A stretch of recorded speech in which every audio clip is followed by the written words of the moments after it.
ਸ਼੍ਰੀ ਅਕਾਲ students, welcome to Khaira study centre channel. ਬੇਟਾ ਅੱਜ ਅਸੀਂ ਆਪਣਾ ਨੈਕਸਟ ਜੋ ਵੈਕਟਰ ਅਲਜੈਬਰਾ ਦੀ ਥਰਡ ਐਕਸਰਸਾਈਜ਼ ਦਾ ਟੌਪਿਕ ਹੈ ਉਹਨੂੰ ਸਟਾਰਟ ਕਰਨ ਲੱਗੇ ਹਾਂ, ਜਿਹਦੇ ਵਿੱਚ ਅੱਜ ਆਪਾਂ ਕੁਝ ਐਗਜ਼ਾਮਪਲ ਸੋਲਵ ਕਰਾਂਗੇ ਜੋ ਵੈਕਟਰ ਅਲਜੈਬਰਾ ਦੀ ਥਰਡ ਐਕਸਰਸਾਈਜ਼ ਨਾਲ ਰਿਲੇਟਡ ਨੇ, ਜੋ ਯੂਨਿਟ ਵੈਕਟਰ ਦੇ ਨਾਲ ਰਿਲੇਟਡ ਹੋਣਗੀਆਂ, ਪੋਜੀਸ਼ਨ ਵੈਕਟਰ ਨਾਲ ਰਿਲੇਟਡ ਹੋਣਗੀਆਂ। ਠੀਕ ਹੈ, ਸਟਾਰਟ ਕਰਦੇ ਹਾਂ ਅੱਜ ਦੀ ਆਪਣੀ ਫਸਟ ਐਗਜ਼ਾਮਪਲ ਨੂੰ। If a vector is equal to 2i minus j plus 3k, a vector सानू गिवन है, एक का बी वैक्टर बेटा गिवन हैगा तो एंड एक सी वैक्टर गिवन हैगा।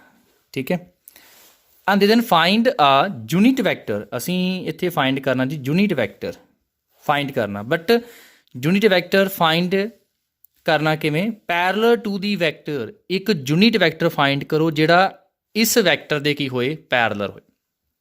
हुण देखो बेटा, ਜਦੋਂ ਵੀ ਸਾਨੂੰ ਯੂਨਿਟ ਵੈਕਟਰ ਫਾਈਂਡ ਕਰਨ ਵਾਸਤੇ ਕਿਆ ਹੋਏਗਾ, ਸਾਨੂੰ ਪਤਾ ਯੂਨਿਟ ਵੈਕਟਰ ਦਾ ਸਾਡੇ ਕੋਲ ਫਾਰਮੂਲਾ ਕੀ ਹੁੰਦਾ। ਮੰਨ ਲਓ ਕੋਈ ਸਾਡੇ ਕੋਲ ਏ ਵੈਕਟਰ ਆ, ਏ ਵੈਕਟਰ ਦਾ ਯੂਨਿਟ ਵੈਕਟਰ ਫਾਈਂਡ ਕਰਨਾ ਤੇ ਉਹਨੂੰ ਆਪਾਂ ਕਿਵੇਂ ਲਿਖਦੇ ਹਾਂ? ਏ ਕੈਪ ਨਾਲ। ਉਹ ਕਿਹਦੇ ਕੋਲ ਹੋਏਗਾ? ਉਸ ਵੈਕਟਰ ਨੂੰ ਉਹਦੇ ਮੈਗਨੀਟਿਊਡ ਨਾਲ ਆਪਾਂ ਡਿਵਾਈਡ ਕਰ ਦਿੰਦੇ ਹਾਂ। ਠੀਕ ਹੈ, ਇਹ ਸਾਡੇ ਕੋਲ ਜਿਹੜਾ ਆ ਉਹ ਯੂਨਿਟ ਵੈਕਟਰ ਦਾ ਫਾਰਮੂਲਾ ਹੁੰਦਾ। ਹੁਣ ਉਹਨਾਂ ਨੇ ਕਿਹਾ ਕਿ ਯੂਨਿਟ ਵੈਕਟਰ ਫਾਈਂਡ ਕਰੋ, ਬਟ ਉਹ ਯੂਨਿਟ ਵੈਕਟਰ ਕਿਹਦੇ ਪੈਰਲਲ ਹੋਣਾ ਚਾਹੀਦਾ ਹੈ?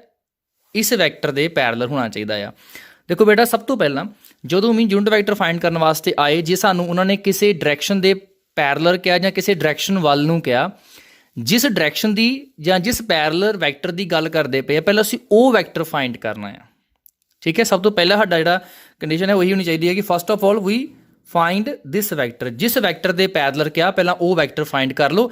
ਆਪਾਂ easily 3a vector plus b vector minus c vector find ਕਰ ਲਵਾਂਗੇ। ਕਿਵੇਂ?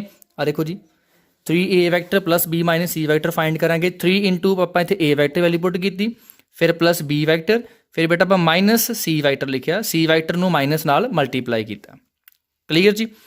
ਇਹਨੂੰ ਅੱਗੇ ਅਸੀਂ ਸੋਲਵ ਕਰਾਂਗੇ।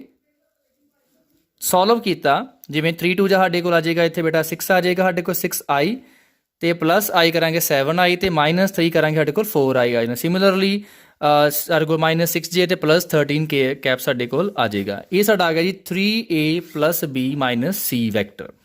ਸਾਨੂੰ ਉਹਨਾਂ ਨੇ ਇਸੇ ਡਾਇਰੈਕਸ਼ਨ ਦੇ ਵਿੱਚ ਕਿਹਾ ਸੀ ਕਿ ਯੂਨਿਟ ਵੈਕਟਰ ਫਾਈਂਡ ਕਰ ਲਓ, ਇਹਦੇ ਪੈਰਲਲ ਕਿਹਾ ਸੀ ਤਾਂ ਆਪਾਂ ਪਹਿਲਾਂ a ਵੈਕਟਰ ਫਾਈਂਡ ਕਰ ਲਿਆ। ਹੁਣ ਅਸੀਂ ਇਹਦੇ ਪੈਰਲਲ ਫਾਈਂਡ ਕਰਨਾ ਯੂਨਿਟ ਵੈਕਟਰ, ਤੇ unit vector in the direction of this vector, ਉਹ ਕਿਵੇਂ ਆਏਗਾ? ਅਸੀਂ ਕੀ ਕਰਨਾ, ਹੁਣ ਇਸ ਡਾਇਰੈਕਸ਼ਨ ਇੱਕ ਵੈਕਟਰ ਫਾਈਂਡ ਸਾਡੇ ਕੋਲ ਹੋ ਗਿਆ। ਹੁਣ ਜਦੋਂ ਵੀ ਜਿਸ ਡਾਇਰੈਕਸ਼ਨ 'ਚ ਉਹਨਾਂ ਨੇ ਵੈਕਟਰ ਯੂਨਿਟ ਵੈਕਟਰ ਫਾਈਂਡ ਕਰਨ ਵਾਸਤੇ ਕਿਹਾ ਹੋਏ, ਪਹਿਲਾਂ ਉਹ ਡਾਇਰੈਕਸ਼ਨ ਵੈਕਟਰ ਫਾਈਂਡ ਕਰ ਲਓ। ਠੀਕ ਹੈ, ਉਸ ਤੋਂ ਬਾਅਦ ਕੀ ਕਰੋ? ਉਹਦਾ ਯੂਨਿਟ ਵੈਕਟਰ ਫਾਈਂਡ ਕਰ ਲਓ। ਜੋ ਉਹਦਾ ਯੂਨਿਟ ਵੈਕਟਰ ਹੋਏਗਾ ਉਹੀ ਸਾਡਾ ਰਿਕੁਆਇਰਡ ਯੂਨਿਟ ਵੈਕਟਰ ਹੋਏਗਾ। ਮਤਲਬ ਸਾਨੂੰ ਕਿਹਾ ਸੀ ਉਹਨਾਂ ਨੇ 3a vector plus b vector minus c vector ਦੇ ਪੈਰਲਲ ਵੈਕਟਰ ਫਾਈਂਡ ਕਰੋ। ਪਹਿਲਾਂ ਅਸੀਂ ਇਹ ਵੈਕਟਰ ਫਾਈਂਡ ਕਰ ਲਿਆ, ਉਸ ਤੋਂ ਬਾਅਦ ਜਿਹੜਾ ਸਾਡੇ ਕੋਲ ਯੂਨਿਟ ਵੈਕਟਰ ਹੋਏਗਾ ਡਾਇਰੈਕਸ਼ਨ 'ਚ, ਉਹ ਕੀ ਹੋਏਗਾ? ਜਿਹੜਾ ਇਸ ਵੈਕਟਰ ਦਾ ਯੂਨਿਟ ਵੈਕਟਰ ਹੋਏਗਾ ਉਹੀ ਸਾਡਾ ਰਿਕੁਆਇਰਡ ਯੂਨਿਟ ਵੈਕਟਰ ਹੋਏਗਾ। ਕਲੀਅਰ? ਇਸ ਕਰਕੇ ਹੁਣ ਅਸੀਂ ਕਰਾਂਗੇ ਇਸ ਵੈਕਟਰ ਨੂੰ ਉਹਦੇ ਮੈਗਨੀਟਿਊਡ ਨਾਲ ਡਿਵਾਈਡ ਕਰਾਂਗੇ। ਪਹਿਲਾਂ ਅਸੀਂ ਬੇਟਾ ਮੈਗਨੀਟਿਊਡ ਫਾਈਂਡ ਕੀਤਾ। ਦੇਖੋ ਮੈਗਨੀਟਿਊਡ ਫਾਈਂਡ ਕਿਵੇਂ ਕਰਨਾ ਹੁੰਦਾ ਆ? ਸਕੁਏਅਰ ਰੂਟ ਆਫ ਜਿਹੜਾ ਵੈਕਟਰ ਆ ਉਹਦੇ i ਦੇ ਕੋਫੀਸ਼ੀਐਂਟ ਦਾ ਸਕੁਏਅਰ ਪਲੱਸ j ਦੇ ਕੋਫੀਸ਼ੀਐਂਟ ਸਕੁਏਅਰ ਪਲੱਸ k ਦੇ ਕੋਫੀਸ਼ੀਐਂਟ ਦਾ ਸਕੁਏਅਰ ਆਪਾਂ ਕਰਦੇ ਹਾਂ। ਉਹ ਸਾਡੇ ਕੋਲ ਆ ਜਾਂਦਾ ਜੀ ਮੈਗਨੀਟਿਊਡ। ਸਾਡੇ ਕੋਲ ਆ ਗਿਆ ਸਕੁਏਅਰ ਰੂਟ 221। ਉਹਨੂੰ ਬਾਅਦ ਬਾਈ ਇਕੁਏਸ਼ਨ 1 ਜਿਹੜੀ ਆ ਉਹਦੇ ਵਿੱਚ ਅਸੀਂ ਸਬਸਟੀਟਿਊਟ ਕੀਤਾ। ਦੈਨ ਸਾਡੇ ਕੋਲ ਯੂਨਿਟ ਵੈਕਟਰ ਆ ਗਿਆ ਜੀ, ਇਹ ਉੱਪਰ ਸਾਡੇ ਕੋਲ ਵੈਕਟਰ ਹੈ ਜੀ 3a plus b minus e vector, ਨੀਚੇ ਸਾਡੇ ਕੋਲ ਆ ਗਿਆ ਮੈਗਨੀਟਿਊਡ। ਫਿਰ ਅਸੀਂ ਕੀ ਕਰਨਾ ਹੁੰਦਾ ਕਿ ਇਹਨੂੰ ਸੈਪਰੇਟ ਕਰ ਲੈਣਾ ਹੁੰਦਾ। ਆਪਾਂ ਸੈਪਰੇਟ ਮਤਲਬ i ਦਾ ਕੋਫੀਸ਼ੀਐਂਟ ਦੇ ਨਾਲ ਸੈਪਰੇਟ ਵੱਖਰਾ, j ਨਾਲ ਵੱਖਰਾ ਤੇ k ਨਾਲ ਵੱਖਰਾ। ਇਹ ਸਾਡਾ ਆ ਗਿਆ ਜੀ unit vector parallel to the 3a vector plus b vector ਤੇ ਮਾਈਨਸ c ਵੈਕਟਰ। ਠੀਕ ਹੈ, ਮਤਲਬ ਤੁਹਾਨੂੰ ਕੋਈ ਵੀ ਉਹਨਾਂ ਯੂਨਿਟ ਵੈਕਟਰ ਫਾਈਂਡ ਕਰਨਾ ਕਿਹਾ ਹੋਏ ਕਿ ਮੰਨ ਲਓ ਕਿਹਾ ਉਹਨਾਂ ਨੇ ਕਿ find unit vector in the direction of a vector, ਇਹਦਾ ਮਤਲਬ ਪਹਿਲਾਂ a vector the Ki find ਕਰ ਲਓ, ਤੁਸੀਂ ਯੂਨਿਟ ਵੈਕਟਰ ਫਾਈਂਡ ਕਰ ਲਓ, ਉਹੀ ਸਾਡਾ ਕੀ ਹੋਏਗਾ? ਰਿਕੁਆਇਰਡ ਯੂਨਿਟ ਵੈਕਟਰ ਹੋਏਗਾ। ਠੀਕ ਹੈ, ਹੋਰ ਐਗਜ਼ਾਮਪਲ ਮੰਨ ਲਓ ਉਹਨਾਂ ਨੇ ਕਿਹਾ ਫਾਈਂਡ ਯੂਨਿਟ ਵੈਕਟਰ, ਸਾਨੂੰ a ਵੈਕਟਰ ਤੇ b ਵੈਕਟਰ ਦਿੱਤੇ ਹੋਏ ਆ, ਆਂਦੇ find unit vector in the direction of sum of a and b। ਪਹਿਲਾਂ ਤੁਸੀਂ ਫਿਰ ਕੀ ਕਰਨਾ? a ਤੇ b ਦਾ ਸਮ ਕਰਨਾ, ਜੋ ਸਾਡੇ ਕੋਲ a ਪਲੱਸ b ਕਰਕੇ ਵੈਕਟਰ ਆ ਜਾਏਗਾ, ਫਿਰ ਉਹਦਾ ਯੂਨਿਟ ਵੈਕਟਰ ਤੁਸੀਂ ਫਾਈਂਡ ਕਰਨਾ ਹੁੰਦਾ। ਕਲੀਅਰ ਜੀ? ਨੈਕਸਟ ਐਗਜ਼ਾਮਪਲ ਸਮਝਦੇ ਹਾਂ ਜੀ ਹੁਣ ਅੱਗੇ ਅਸੀਂ। ਨੈਕਸਟ ਸਾਡੇ ਕੋਲ ਸੈਕਿੰਡ एग्जाम्पल है जी, बहुत इंपॉर्टेंट एग्जाम्पल सारियां लगभग हूँ, क्योंकि वैक्टर सानू पता कि 2 मार्क्स का क्वेश्चन आना, 2 मार्क्स का क्वेश्चन इवें ही छोटे छोटे क्वेश्चन यूनिट वैक्टर के ਜਾਂ डॉट प्रोडक्ट छोटा जिहा क्वेश्चन इवें आने के चांस ज़्यादा होंगे। नैक्सट सैकेंड एग्जाम्पल है जी, फाइंड ਆ vector in the direction of vector which has magnitude 8 unit. ਸਭ ਤੋਂ ਪਹਿਲਾਂ ਦੇਖੋ ਬੇਟਾ ਚੇਂਜ ਕੀਤੇ ਸਮਝ ਆਇਆ ਕਿ ਤੁਸੀਂ ਸਾਨੂੰ ਇੱਥੇ ਉਹਨਾਂ ਨੇ ਕਿਹਾ ਕਿ ਤੁਸੀਂ ਇੱਕ ਵੈਕਟਰ ਫਾਈਂਡ ਕਰਨਾ ਕਿਹਦੀ ਡਾਇਰੈਕਸ਼ਨ ਦੇ ਵਿੱਚ, ਇਸ ਵੈਕਟਰ ਦੀ ਡਾਇਰੈਕਸ਼ਨ 'ਚ, ਬਟ ਉਹਦਾ ਮੈਗਨੀਟਿਊਡ ਕਿੰਨਾ ਹੋਣਾ ਚਾਹੀਦਾ ਆ, 8 ਯੂਨਿਟ ਉਹਦਾ ਮੈਗਨੀਟਿਊਡ ਹੋਣਾ ਚਾਹੀਦਾ ਆ। ਪਹਿਲਾਂ ਬੱਚੇ ਸਾਡੀ ਕੰਡੀਸ਼ਨ ਜਿਹੜੀ ਆ ਉਹ ਸੇਮ ਹੀ ਹੋਏਗੀ। ਜਦੋਂ ਕਿਸੇ ਡਾਇਰੈਕਸ਼ਨ ਦੇ ਵਿੱਚ ਸਾਨੂੰ ਯੂਨਿਟ ਵੈਕਟਰ ਫਾਈਂਡ ਕਰਨ ਵਾਸਤੇ ਕਿਹਾ, ਫਿਰ ਬਹੁਤ ਸਿੰਪਲ ਹੁੰਦਾ, ਪਾਪਾ ਡਾਇਰੈਕਸ਼ਨ ਪਹਿਲਾਂ ਫਾਈਂਡ ਕਰ ਲਈਦੀ, ਬਾਅਦ ਚ ਯੂਨਿਟ ਵੈਕਟਰ ਦਾ ਫਾਈਂਡ ਕਰ ਲਈਦਾ। ਬਟ ਇੱਥੇ ਹੁਣ ਨਾਲ ਉਹਨਾਂ ਕੀ ਚੀਜ਼ ਐਡ ਕਰਤੀ ਕਿ ਸਾਡੇ ਕੋਲ ਜਿਹੜਾ ਵੈਕਟਰ ਆ ਉਹ ਇਸ ਵੈਕਟਰ ਦੀ ਡਾਇਰੈਕਸ਼ਨ 'ਚ ਹੋਣਾ ਚਾਹੀਦਾ ਆ, ਤੇ ਬਟ ਉਹਦਾ ਮੈਗਨੀਟਿਊਡ ਜਿਹੜਾ ਉਹ 8 ਹੋਣਾ ਚਾਹੀਦਾ ਆ। ਇਸ ਕਰਕੇ ਜਦੋਂ ਇੱਦਾਂ ਦਾ ਸਮ ਸਾਡੇ ਕੋਲ ਹੈ ਜਿਹਦੇ ਵਿੱਚ ਮੈਗਨੀਟਿਊਡ ਦੀ ਵੀ ਨਾਲ ਗੱਲ ਕੀਤੀ ਹੋਏ, ਤੇ ਸਭ ਤੋਂ ਪਹਿਲਾਂ ਬੇਟਾ ਆਪਾਂ ਕੀ ਕਰਨਾ, ਜਿਸ ਡਾਇਰੈਕਸ਼ਨ ਦੀ ਗੱਲ ਕਰਦੇ ਪਏ ਨਾ ਉਸ ਡਾਇਰੈਕਸ਼ਨ 'ਚ ਪਹਿਲਾਂ ਆਪਾਂ ਯੂਨਿਟ ਵੈਕਟਰ ਫਾਈਂਡ ਕਰ ਲੈਣਾ। ਠੀਕ ਹੈ, ਸਭ ਤੋਂ ਪਹਿਲੀ ਸਾਡਾ ਸਟੈਪ ਜਿਹੜਾ ਇਹੀ ਹੋਏਗਾ।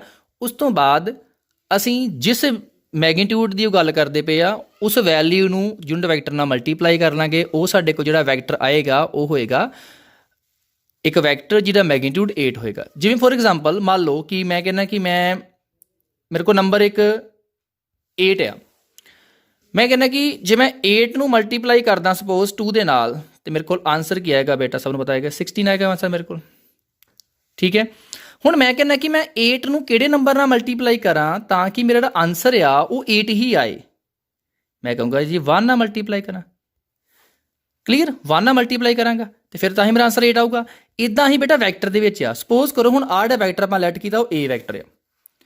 ਜੇ ਮੈਂ ਇਸੇ ਮਤਲਬ ਮੇਰੇ ਕੋਲ A ਵੈਕਟਰ ਮੈਂ ਡਰਾਅ ਕਰ ਲਈ ਨਾ, ਮੇਰੇ ਕੋਲ O ਪੁਆਇੰਟ ਤੋਂ ਸਟਾਰਟ ਹੋਇਆ, ਸਾਡੇ ਕੋਲ ਕੋਈ ਇੱਥੇ A ਪੁਆਇੰਟ ਹੈ ਤੇ ਮੈਂ ਮੰਨ ਲਿਆ ਸਾਡੇ ਕੋਲ A ਵੈਕਟਰ ਆ। ਠੀਕ ਹੈ, ਹੁਣ ਮੰਨ ਲਓ ਸਾਡੇ ਕੋਲ A ਵੈਕਟਰ ਮਤਲਬ ਇਸ ਡਾਇਰੈਕਸ਼ਨ ਦੇ ਵਿੱਚ ਆ। ਹੁਣ ਜੇ ਮੈਂ ਇਸੇ ਡਾਇਰੈਕਸ਼ਨ 'ਚ ਇੱਕ ਹੋਰ ਵੈਕਟਰ ਫਾਈਂਡ ਕਰਾਂ ਜਿਹਦਾ ਮੈਗਨੀਟਿਊਡ 8 ਆ, ਤਾਂ ਆਪਾਂ ਸੋਚਾਂਗੇ ਇਦਾਂ ਕਰ ਲੈਂਦੇ ਆਪਾਂ A ਵੈਕਟਰ ਨੂੰ 8 ਨਾਲ ਮਲਟੀਪਲਾਈ ਕਰ ਲੈਂਦੇ ਹਾਂ। ਬਟ ਦੇਖੋ ਜੇ ਮੈਂ 8 ਨੂੰ A ਵੈਕਟਰ ਦੇ ਨਾਲ ਮਲਟੀਪਲਾਈ ਕਰ ਲਾਂਗਾ, ਦੈਨ ਇਹ ਜਿਹੜਾ ਵੈਕਟਰ ਮੇਰੇ ਕੋਲ ਬੇਟਾ ਆਏਗਾ, ਇਹ ਵੈਕਟਰ ਦਾ ਮੈਗਨੀਟਿਊਡ 8 ਹੋਏ ਇਹ ਚੀਜ਼ ਦੀ ਕੋਈ ਗਰੰਟੀ ਨਹੀਂ ਹੈ। ਕਿਉਂ? ਕਿਉਂਕਿ ਮੰਨ ਲਓ ਕਿ ਜਿਹੜਾ ਮੇਰੇ ਕੋਲ A ਵੈਕਟਰ ਸੀ ਉਹਦਾ ਮੰਨ ਲਓ ਸਾਡੇ ਕੋਲ ਮੈਗਨੀਟਿਊਡ ਕਿੰਨਾ ਸੀ, ਸਪੋਜ਼ ਕਰੋ, ਹੁਣ ਪਤਾ ਨਹੀਂ ਕਿੰਨਾ ਇੱਥੇ ਸਾਡੇ ਕੋਲ ਜੋ ਵੀ ਮੈਗਨੀਟਿਊਡ ਆਏਗਾ, ਇੱਥੇ ਫਾਈਂਡ ਵੀ ਕੀਤਾ ਹੋਇਆ √30, ਵੈਸੇ ਮੰਨ ਲਓ 2 ਸਾਡੇ ਕੋਲ ਮੈਗਨੀਟਿਊਡ ਆ। ਹੁਣ 2 ਮੈਗਨੀਟਿਊਡ ਵਾਲੇ ਵੈਕਟਰ ਦੇ ਨਾਲ ਜਦੋਂ ਮੈਂ ਮਲਟੀਪਲਾਈ ਕਰਾਂਗਾ 8 ਨੂੰ, 8 ਮਲਟੀਪਲਾਈ ਕਰਾਂਗਾ, ਜਿਹੜਾ ਮੇਰੇ ਕੋਲ ਆਨਸਰ ਆਏਗਾ ਉਹ ਵੈਕਟਰ ਦਾ ਮੈਗਨੀਟਿਊਡ ਕਿੰਨਾ ਹੋ ਜਾਏਗਾ 16। ਬਟ ਮੈਨੂੰ ਤੇ ਚਾਹੀਦਾ ਆ ਜਿਹਦਾ ਮੈਗਨੀਟਿਊਡ ਵੈਕਟਰ ਦਾ ਕੀ ਹੋਣਾ ਚਾਹੀਦਾ 8। ਇਸ ਕਰਕੇ ਜਿਸ ਡਾਇਰੈਕਸ਼ਨ 'ਚ ਉਹਨਾਂ ਸਾਨੂੰ ਵੈਕਟਰ ਫਾਈਂਡ ਕਰਨ ਵਾਸਤੇ ਕਿਹਾ, ਪਹਿਲਾਂ ਉਸੇ ਡਾਇਰੈਕਸ਼ਨ ਦੇ ਵਿੱਚ ਇੱਕ ਯੂਨਿਟ ਵੈਕਟਰ ਫਾਈਂਡ ਕਰਨਾ, ਤੇ ਫਿਰ ਉਹਨੂੰ ਆਪਾਂ ਕੀ ਆ ਜਿਸ ਮੈਗਨੀਟਿਊਡ ਦੀ ਗੱਲ ਕਰਦੇ ਪਏ ਆ ਉਹਦੇ ਮੈਗਨੀਟਿਊਡ ਆਪਾਂ ਮਲਟੀਪਲਾਈ ਕਰ ਲਾਂਗੇ। ਠੀਕ ਹੈ, ਹੁਣ ਦੇਖੋ ਇੱਥੇ ਮੇਰੇ ਕੋਲ A ਵੈਕਟਰ ਗਿਵਨ ਹੈਗਾ। ਸਭ ਤੋਂ ਪਹਿਲਾਂ ਅਸੀਂ A vector the unit vector find ਕਰਾਂਗੇ। ਨੈਕਸਟ ਸਟੈਪ ਦਾ ਯੂਨਿਟ ਵੈਕਟਰ ਫਾਈਂਡ ਕੀਤਾ ਜੀ, ਵੈਕਟਰ ਨੂੰ ਉਹਦੇ ਮੈਗਨੀਟਿਊਡ ਨਾਲ ਡਿਵਾਈਡ ਕੀਤਾ, ਸਾਡਾ ਆ ਗਿਆ ਯੂਨਿਟ ਵੈਕਟਰ। ਕਲੀਅਰ, ਹੁਣ ਜਿਹੜਾ A ਵੈਕਟਰ ਹੈ ਸਾਡੇ ਕੋਲ, ਜਿਹੜੀ ਇਹਦੀ ਸਾਡੇ ਕੋਲ ਜਿਹੜਾ ਮੈਗਨੀਟਿਊਡ ਆ ਉਹ 1 ਆ। ਇਸ ਵੈਕਟਰ ਦਾ ਮੈਗਨੀਟਿਊਡ ਸਾਡੇ ਕੋਲ ਕੀ ਆ 1 ਹੈਗਾ। ਹੁਣ 1 ਵਾਲੇ ਮੈਗਨੀਟਿਊਡ ਵਾਲੇ ਵੈਕਟਰ ਦੇ ਨਾਲ ਜਦੋਂ ਅਸੀਂ 8 ਨੂੰ ਮਲਟੀਪਲਾਈ ਕਰਾਂਗੇ, 8 ਦੇਖੋ ਮਲਟੀਪਲਾਈ ਕਰਾਂਗੇ, ਤੇ ਸਾਡੇ ਕੋਲ ਜਿਹੜਾ ਵੈਕਟਰ ਅੱਗੇ ਆਏਗਾ, ਜਿਹੜਾ ਵੈਕਟਰ ਸਾਡੇ ਕੋਲ ਬਣੇਗਾ ਨੈਕਸਟ, ਉਹਦਾ ਮੈਗਨੀਟਿਊਡ ਕੀ ਹੋ ਜਾਏਗਾ ਸਾਡੇ ਕੋਲ 8 ਹੋ ਜਾਏਗਾ। ਬਿਕੋਜ਼ A ਕੈਪ ਜਿਹੜਾ ਯੂਨਿਟ ਵੈਕਟਰ ਹੈ ਉਹਦਾ ਮੈਗਨੀਟਿਊਡ 1 ਹੈਗਾ, ਤੇ ਉਹਨੂੰ ਆਪਾਂ 8 ਨਾਲ ਮਲਟੀਪਲਾਈ ਕਰ ਲਾਂਗੇ ਪੂਰੇ ਵੈਕਟਰ ਨੂੰ, ਤੇ ਉਹਦਾ ਮੈਗਨੀਟਿਊਡ ਵੈਕਟਰ ਦਾ ਕੀ ਹੋ ਜਾਏਗਾ ਫਿਰ 8 ਹੋ ਜਾਏਗਾ। ਤੇ ਡਾਇਰੈਕਸ਼ਨ ਸਾਡੇ ਕੋਲ ਉਹੀ ਹੋਏਗੀ ਜੋ ਡਾਇਰੈਕਸ਼ਨ A ਵੈਕਟਰ ਦੀ ਹੈਗੀ ਆ। ਕਲੀਅਰ ਜੀ, ਤੇ ਇਸ ਕਰਕੇ ਜਦੋਂ ਵੀ ਤੁਹਾਨੂੰ ਕਿਸੇ ਵੀ ਡਾਇਰੈਕਸ਼ਨ ਦੇ ਵਿੱਚ ਕੋਈ ਵੈਕਟਰ ਫਾਈਂਡ ਕਰਨ ਵਾਸਤੇ ਕਿਹਾ ਹੋ ਜਿਹਦਾ ਮੈਗਨੀਟਿਊਡ ਵੀ ਨਾਲ ਗੱਲ ਕੀਤੀ ਹੋਏ, ਸਭ ਤੋਂ ਪਹਿਲਾਂ ਕੀ ਕਰੋ ਬੇਟਾ, ਤੁਸੀਂ ਉਸ ਡਾਇਰੈਕਸ਼ਨ ਯੂਨਿਟ ਵੈਕਟਰ ਫਾਈਂਡ ਕਰ ਲਓ। ਉਸ ਤੋਂ ਬਾਅਦ ਜੋ ਯੂਨਿਟ ਵੈਕਟਰ ਆਏਗਾ ਉਹਨੂੰ ਜੇ ਮੈਗਨੀਟਿਊਡ 8 ਕਿਹਾ 8 ਨਾਲ ਮਲਟੀਪਲਾਈ ਕਰ ਲਓ, ਜੇ ਮੈਗਨੀਟਿਊਡ 11 ਕਿਹਾ 11 ਦੇ ਨਾਲ ਮਲਟੀਪਲਾਈ ਕਰ ਲਓ। ਕਲੀਅਰ ਜੀ। ਅੱਛਾ, ਨੈਕਸਟ ਐਗਜ਼ਾਮਪਲ ਵਿੱਚ ਦੇਖਦੇ ਹਾਂ ਆਪਾਂ। ਸੈਕਿੰਡ ਐਗਜ਼ਾਮਪਲ ਹੋਗੀ। Next third example, find the condition that the vector A vector and B vector are parallel. ਦੇਖੋ ਬੇਟਾ ਦੋ ਵੈਕਟਰ ਪੈਰਲਲ ਦੀ ਕੰਡੀਸ਼ਨ ਸਾਨੂੰ ਫਾਈਂਡ ਕਰਨ ਵਾਸਤੇ ਕਿਹਾ ਕਿ ਆ A ਤੇ B ਵੈਕਟਰ ਹੈ, ਦੋਵੇਂ ਵੈਕਟਰ ਪੈਰਲਲ ਹੋਣ। ਇਹਦੀ ਕੀ ਕੰਡੀਸ਼ਨ ਆ? ਉਹ ਦੇਖੋ ਬੇਟਾ ਦੋ ਵੈਕਟਰ ਪੈਰਲਲ ਕਦੋਂ ਹੁੰਦੇ ਆ? ਜਦੋਂ ਇੱਕ ਵੈਕਟਰ ਦੂਜੇ ਵੈਕਟਰ ਦੀ ਸਕੇਲਰ ਮਲਟੀਪਲੀਕੇਸ਼ਨ ਹੁੰਦਾ। ਇਹਦਾ ਮਤਲਬ ਕੀ ਆ ਕਿ ਮੰਨ ਲਓ ਇੱਕ ਵੈਕਟਰ ਦੇ ਵਿੱਚੋਂ ਕੋਈ ਚੀਜ਼ ਆਪਾਂ ਕਾਮਨ ਕੱਢੀ ਤੇ ਪਿੱਛੇ ਜੋ ਵੈਕਟਰ ਬਚਿਆ ਉਹ ਦੂਸਰਾ ਵੈਕਟਰ ਹੀ ਹੋਏਗਾ, ਫਿਰ ਆਪਾਂ ਕਹਿ ਸਕਦੇ ਹਾਂ ਕਿ ਦੋਨੋਂ ਵੈਕਟਰ ਕੀ ਨੇ ਪੈਰਲਲ ਨੇ। ਹੁਣ ਸਾਨੂੰ ਇੱਥੇ ਗਿਵਨ ਦੇਤਾ ਉਹਨਾਂ ਨੇ ਕਿ ਜਿਹੜੇ ਵੈਕਟਰਸ ਨੇ ਉਹ ਸਾਡੇ ਕੋਲ ਪੈਰਲਲ ਨੇ। ਸਾਨੂੰ ਇਹ ਚੀਜ਼ ਇੱਥੇ ਗਿਵਨ ਦੇਤੀ ਉਹਨਾਂ ਨੇ ਕਿ ਵੈਕਟਰ ਸਾਡੇ ਕੋਲ ਕੀ ਨੇ ਪੈਰਲਲ ਨੇ, ਅਸੀਂ ਬਸ ਇਹਦੇ ਫਾਈਂਡ ਕੀ ਕਰਨੀ ਆ, ਕੰਡੀਸ਼ਨ ਫਾਈਂਡ ਕਰਨੀ ਆ ਵੀ ਕਿਹੜੀ ਕੰਡੀਸ਼ਨ ਹੋਏ ਤਾਂ ਕਿ ਵੈਕਟਰ ਸਾਡੇ ਕੋਲ ਕੀ ਹੋਣ, ਪੈਰਲਲ। ਆਪਾਂ ਸਟਾਰਟ ਕੀਤਾ ਜੀ ਏ ਬੀ ਵੈਕਟਰ ਗਿਵਨ ਹੈਗਾ, ਲੈਟ ਕੀਤਾ ਏ ਬੀ ਵੈਕਟਰ ਪੈਰਲਲ ਨੇ। ਜੇ ਸਾਡੇ ਕੋਲ ਏ ਤੇ ਬੀ ਵੈਕਟਰ ਪੈਰਲਲ ਨੇ, ਇਟ ਮੀਨਸ ਜੇ ਸਾਡੇ ਕੋਲ ਏ ਵੈਕਟਰ ਆ ਉਹ ਕੀ ਹੋਏਗਾ, ਲੈਮਡਾ ਟਾਈਮ ਬੀ ਵੈਕਟਰ ਹੋਏਗਾ। ਆਪਾਂ ਇੱਥੇ ਏ ਵੈਕਟਰ ਦੀ ਵੈਲਿਊ ਪੁੱਟ ਕੀਤੀ ਜੀ, ਇਹ ਤੁਹਾਡੇ ਕੋਲ ਬੀ ਵੈਕਟਰ ਦੀ ਵੈਲਿਊ ਆਪਾਂ ਪੁੱਟ ਕਰਤੀ। ਨੈਕਸਟ ਫਿਰ ਨੈਕਸਟ ਆਪਾਂ ਲੈਮਡਾ ਅੰਦਰ ਮਲਟੀਪਲਾਈ ਕੀਤਾ ਤੇ ਉਸ ਤੋਂ ਬਾਅਦ ਅਗਲੇ ਸਟੈਪ ਦੇ ਵਿੱਚ ਅਸੀਂ ਦੋਨੋਂ ਪਾਸੇ ਜਿਹੜੇ ਨੇ ਉਹ ਵੈਕਟਰਸ ਨੂੰ ਇਕੁਏਟ ਕੀਤਾ, ਕਿਉਂਕਿ ਦੋ ਵੈਕਟਰ ਇਕੁਅਲ ਕਦੋਂ ਹੁੰਦੇ ਜੇ ਦੋਨਾਂ ਦੇ ਕੰਪੋਨੈਂਟ ਇਕੁਅਲ ਹੋਣ। ਮਤਲਬ ਜੇ ਸਾਡੇ ਕੋਲ ਇਹ ਵਾਲਾ ਵੈਕਟਰ ਇਹਦੇ ਇਕੁਅਲ ਤਾਂ ਹੀ ਹੋਏਗਾ ਜੇ i ਦਾ ਕੋਫੀਸ਼ੀਐਂਟ ਜਿਹੜਾ ਸਾਡੇ ਕੋਲ k ਆ ਉਹ ਕਿਹਦੇ ਇਕੁਅਲ ਆਏਗਾ, ਇਧਰੋਂ i ਦਾ ਕੋਫੀਸ਼ੀਐਂਟ ਕੀ ਹੈਗਾ 4 ਲੈਮਡੇ ਦੇ। ਇਦਾਂ ਹੀ ਜੇ ਸਾਡੇ ਕੋਲ ਇਧਰ j ਦਾ ਕੋਫੀਸ਼ੀਐਂਟ ਸਾਡੇ ਕੋਲ 3 ਹੈਗਾ ਤੇ ਇਧਰ ਸਾਡੇ ਕੋਲ k ਲੈਮਡਾ ਉਹ ਵੀ ਇਕੁਅਲ ਆਏਗਾ। ਤੁਹਾਡੇ ਕੋਲ ਲੈਮਡਾ ਦੀ ਵੈਲਿਊ ਆ ਗਈ, ਇਧਰੋਂ ਆ ਗਈ ਲੈਮਡਾ ਦੀ ਵੈਲਿਊ ਸਾਡੇ ਕੋਲ ਜੀ k/4, ਇਧਰੋਂ ਆ ਗਿਆ ਸਾਡੇ ਕੋਲ 3/k ਆ ਗਈ। ਦੋਨੋਂ ਸਾਡੇ ਕੋਲ ਲੈਮਡਾ ਦੀ ਵੈਲਿਊ ਇਕੁਅਲ ਹੀ ਹੋਣਗੀਆਂ ਬਿਕੋਜ਼ ਲੈਮਡਾ ਸੇਮ ਹੀ ਹੈਗਾ। ਦੈਨ ਇੱਥੋਂ ਸਾਡੇ ਕੋਲ k/4 ਆ ਗਿਆ ਜੀ ਇਕੁਅਲ ਟੂ k/4 ਇਕੁਅਲ ਸਾਡੇ ਕੋਲ 3/k ਦੇ ਤੇ ਕ੍ਰਾਸ ਮਲਟੀਪਲਾਈ ਕੀਤਾ ਆਪਾਂ ਇਹਨੂੰ, ਸਾਡੇ ਕੋਲ ਆ ਗਿਆ k ਸਕੁਅਰ ਇਕੁਅਲ 12। ਇਹ ਸਾਡੀ ਆ ਗਈ ਜੀ ਕੰਡੀਸ਼ਨ ਕਿ ਦੋ ਵੈਕਟਰਸ ਇਹ ਪੈਰਲਲ ਕਦੋਂ ਹੋਣਗੇ, ਜਦੋਂ k ਸਕੁਅਰ ਸਾਡੇ ਕੋਲ ਕੀ ਆਏਗਾ ਜੀ 12 ਦੇ ਇਕੁਅਲ ਆਏਗਾ। ਕਲੀਅਰ ਜੀ। Next example 4th, show that the 3 points having position vectors first, second and third are collinear whatever be a, b and c।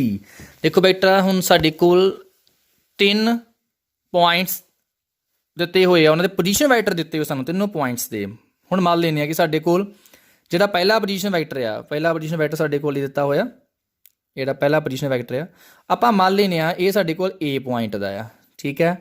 ਜਿਹੜਾ ਦੂਸਰਾ ਪੋਜੀਸ਼ਨ ਵੈਕਟਰ ਹੈ ਸਾਡੇ ਕੋਲ ਜਿਹੜਾ ਦਿੱਤਾ ਹੋਇਆ ਇਹ ਮੰਨ ਲੈਨੇ ਕਿ ਸਾਡੇ ਕੋਲ b ਪੁਆਇੰਟ ਦਾ ਆ। ਜਿਹੜਾ ਸਾਡੇ ਕੋਲ ਥਰਡ ਪੋਜੀਸ਼ਨ ਵੈਕਟਰ ਦਿੱਤਾ ਹੋਇਆ 8a vector minus 13b vector, ਇਹ ਮੰਨ ਲੈਨੇ ਸਾਡੇ ਕੋਲ ਕੀ ਆ c ਪੁਆਇੰਟ ਦਾ ਆ।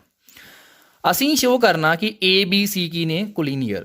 ਹੁਣ ਦੇਖੋ ਬੇਟਾ ਸਭ ਤੋਂ ਪਹਿਲਾਂ ਜਦੋਂ ਵੀ ਸਾਨੂੰ 3 ਪੁਆਇੰਟਸ ਕੋਲੀਨੀਅਰ ਸ਼ੋ ਕਰਨ ਵਾਸਤੇ ਕਹਿ ਦੇਣ, ਉਹਨਾਂ ਦੇ ਪੋਜੀਸ਼ਨ ਵੈਕਟਰ ਦਿੱਤੇ ਹੋਣ ਤੇ ਦੈਨ ਅਸੀਂ ਕਰਨਾ ਕੀ ਹੁੰਦਾ, ਉਹਨਾਂ ਤਿੰਨਾਂ ਪੁਆਇੰਟਸ ਨੂੰ ਆਪਸ ਜੁਆਇਨ ਕਰਕੇ ਦੋ ਵੈਕਟਰ ਫਾਈਂਡ ਕਰਨੇ ਹੁੰਦੇ ਆ ਜਿਨ੍ਹਾਂ ਵਿੱਚ ਇੱਕ ਪੁਆਇੰਟ ਆਪਾਂ ਕਾਮਨ ਰੱਖਣਾ ਹੁੰਦਾ। ਫੋਰ ਐਗਜ਼ਾਮਪਲ ਕਿ ਮੰਨ ਲਓ ਅਸੀਂ 3 ਪੁਆਇੰਟ ਨੂੰ ਸ਼ੋ ਕਰਨਾ ਕਿ ਉਹ ਤਿੰਨੋਂ ਪੁਆਇੰਟ ਕੀ ਨੇ, ਕੋਲੀਨੀਅਰ। ਹੁਣ ਮੰਨ ਲਓ ਸਾਡੇ ਕੋਲ ਇੱਕ ਕੋਲੀਨੀਅਰ ਮਤਲਬ ਕੀ ਹੁੰਦਾ ਕਿ ਤਿੰਨੋਂ ਪੁਆਇੰਟ ਇੱਕ ਲਾਈਨ ਤੇ ਹੀ ਲਾਈ ਕਰਦੇ ਪਏ ਆ। ਮੰਨ ਲਓ ਇੱਕ ਲਾਈਨ ਡਰਾ ਕੀਤੀ, ਇੱਥੇ ਸਾਡੇ ਕੋਲ ਸਪੋਜ਼ ਆ ਗਿਆ, ਇੱਥੇ ਮੇਰੇ ਕੋਲ a ਪੁਆਇੰਟ ਆ ਗਿਆ, ਠੀਕ ਹੈ। ਨੈਕਸਟ ਇੱਥੇ ਮੰਨ ਲਓ ਮੇਰੇ ਕੋਲ b ਪੁਆਇੰਟ ਆ ਗਿਆ, ਠੀਕ ਹੈ। ਨੈਕਸਟ ਇੱਥੇ ਮੰਨ ਲਓ ਮੇਰੇ ਕੋਲ ਕੀ ਆ c ਪੁਆਇੰਟ ਆ ਗਿਆ। ਹੁਣ ਦੇਖੋ ਬੇਟਾ ਇਹ ਤਿੰਨੋਂ ਪੁਆਇੰਟ ਇੱਕੋ ਲਾਈਨ ਤੇ ਹੀ ਲਾਈ ਕਰਦੇ ਹੋਣ, ਇਹ ਚੀਜ਼ ਨੂੰ ਸ਼ੋ ਆਪਾਂ ਕਿਸ ਤਰੀਕੇ ਨਾਲ ਕਰਦੇ ਹਾਂ। ਮੰਨ ਲਓ ਕੋਈ ਵੀ 3 ਪੁਆਇੰਟ ਇੱਕ ਲਾਈਨ ਤੇ ਲਾਈ ਕਰਦੇ ਆ, ਜਨ ਦੋ ਪੁਆਇੰਟਾਂ ਦੀ ਆਪਸ ਵਿੱਚ ਡਿਸਟੈਂਸ ਦਾ ਸਮ ਤੀਜੇ ਦੇ ਇਕੁਅਲ ਹੋਏਗਾ। ਜੇ ਮੈਂ ਕਹਾਂ a ਤੋਂ ਲੈ ਕੇ b ਤੱਕ ਜੋ ਡਿਸਟੈਂਸ ਹੋਏਗੀ ਤੇ b ਤੋਂ ਲੈ ਕੇ c ਤੱਕ ਹੋਏਗੀ, ਦੋਵਾਂ ਨੂੰ ਮੈਂ ਪਲੱਸ ਕਰ ਲਾਂ ਤੇ ਮੇਰੇ ਕੋਲ ਆਨਸਰ ਕਿਹਦੇ ਕੋਲ ਆ ਜਾਏਗਾ, AC ਦੇ ਕੋਲ ਆ ਜਾਏਗਾ। ਇਹ ਚੀਜ਼ ਆਪਾਂ ਡਿਸਟੈਂਸ ਫਾਰਮੂਲੇ ਵਿੱਚ ਕਰਦੇ ਵੀ ਰਹੇ ਹਾਂ, ਠੀਕ ਆ। ਬਟ ਵੈਕਟਰ ਦੇ ਵਿੱਚ ਆਪਾਂ ਕੀ ਕਰਨਾ ਬੇਟਾ, ਜਦੋਂ ਵੀ 3 ਪੁਆਇੰਟਸ ਨੂੰ ਆਪਾਂ ਸ਼ੋ ਕਰਨਾ ਇੱਥੇ ਕਿ 3 ਪੁਆਇੰਟਸ ਜਿਹੜੇ ਨੇ ਜਿਨ੍ਹਾਂ ਦੇ ਪੋਜੀਸ਼ਨ ਵੈਕਟਰ ਗਿਵਨ ਹੈਗੇ ਉਹ ਕੋਲੀਨੀਅਰ ਨੇ, ਤੁਸੀਂ ਇੱਕ ਪੁਆਇੰਟ ਫਿਕਸ ਕਰ ਲੈਣਾ। ਹੁਣ ਇੱਥੇ ਅਸੀਂ ਜਿਹੜਾ ਪੁਆਇੰਟ ਫਿਕਸ ਕਰਾਂਗੇ ਉਹ ਸਾਡੇ ਕੋਲ ਹੋਏਗਾ ਪੁਆਇੰਟ A। ਅਸੀਂ A ਤੋਂ ਸਭ ਤੋਂ ਪਹਿਲਾਂ ਇੱਥੇ ਅਸੀਂ ਕਰਾਂਗੇ ਜਿਹੜਾ A ਸਾਡੇ ਕੋਲ ਪੁਆਇੰਟ ਹੈਗਾ, ਇੱਥੇ ਸਾਡੇ ਕੋਲ ਸਪੋਜ਼ ਕਰੋ ਪੁਆਇੰਟ A ਹੈ, ਜਿਹੜਾ A ਸਾਡੇ ਕੋਲ ਪੁਆਇੰਟ ਹੈ, ਇੱਥੇ ਪੁਆਇੰਟ ਆ ਗਿਆ B, ਇੱਥੇ ਪੁਆਇੰਟ ਸਾਡੇ ਕੋਲ ਆ ਗਿਆ C।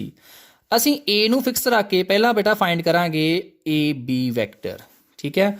ਉਸ ਤੋਂ ਬਾਅਦ AB ਵੈਕਟਰ ਪਹਿਲਾਂ ਸਾਡਾ ਫਾਈਂਡ ਹੋਏਗਾ, ਫਿਰ ਹੋਏਗਾ ਸਾਡੇ ਕੋਲ AC ਵੈਕਟਰ ਫਾਈਂਡ ਕਰਾਂਗੇ।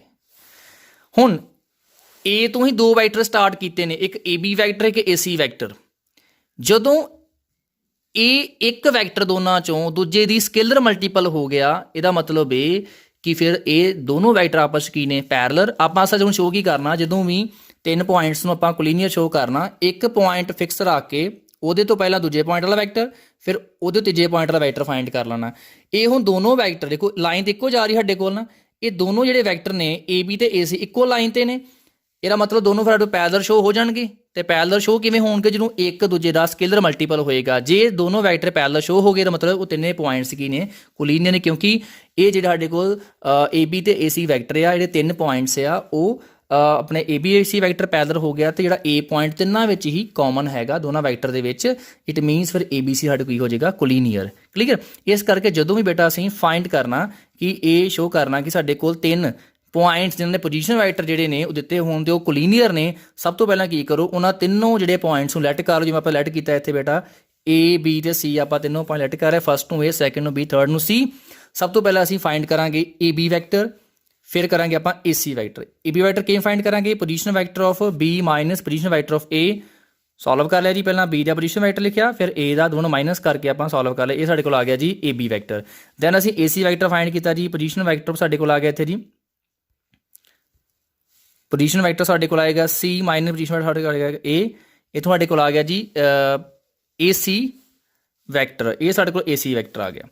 ਹੁਣ ਥੋੜਾ ਕੁ ਦੇਖੋ, ਜਿਹੜਾ ਸਾਡੇ ਕੋਲ AC ਵੈਕਟਰ ਆਇਆ, ਆਪਾਂ ਇਹਦੇ ਚੋਂ ਸਾਰੇ ਚੋਂ 3 ਕਾਮਨ ਕੱਢ ਦੀ, ਜਿਹੜਾ ਮਗਰ ਆ ਵੈਕਟਰ ਬਚਿਆ ਇਹ ਸਾਡੇ ਕੋਲ ਸੇਮ AB ਵੈਕਟਰ ਹੀ ਨਹੀਂ ਆ ਗਿਆ। ਆ ਦੇਖੋ, ਇਹਦਾ ਮਤਲਬ AC ਫਿਰ ਕਿਹਦੇ ਕੋਲ ਹੋਇਆ, 3 ਗੁਣਾ AB ਵੈਕਟਰ ਦੇ।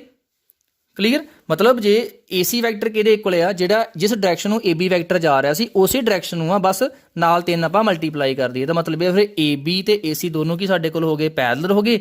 ਜੇ AB ਤੇ AC ਪੈਰਲਲ ਨੇ ਤੇ A ਪੁਆਇੰਟ ਸਾਡੇ ਕੋਲ ਦੋਨਾਂ ਵਿੱਚ ਕਾਮਨ ਹੈਗਾ। ਇਹਦਾ ਮਤਲਬ ਦੋ ਵੈਕਟਰ ਜਿਹੜੇ A ਪੁਆਇੰਟ ਤੋਂ ਹੀ ਸਟਾਰਟ ਹੋਏ, ਇੱਕ AB ਤੇ ਇੱਕ AC, ਦੋਨੋਂ ਹੀ ਪੈਰਲਲ ਹੈ, ਪੁਆਇੰਟ ਇੱਕ ਤੋਂ ਹੀ ਸਟਾਰਟ ਹੋਏ ਨੇ।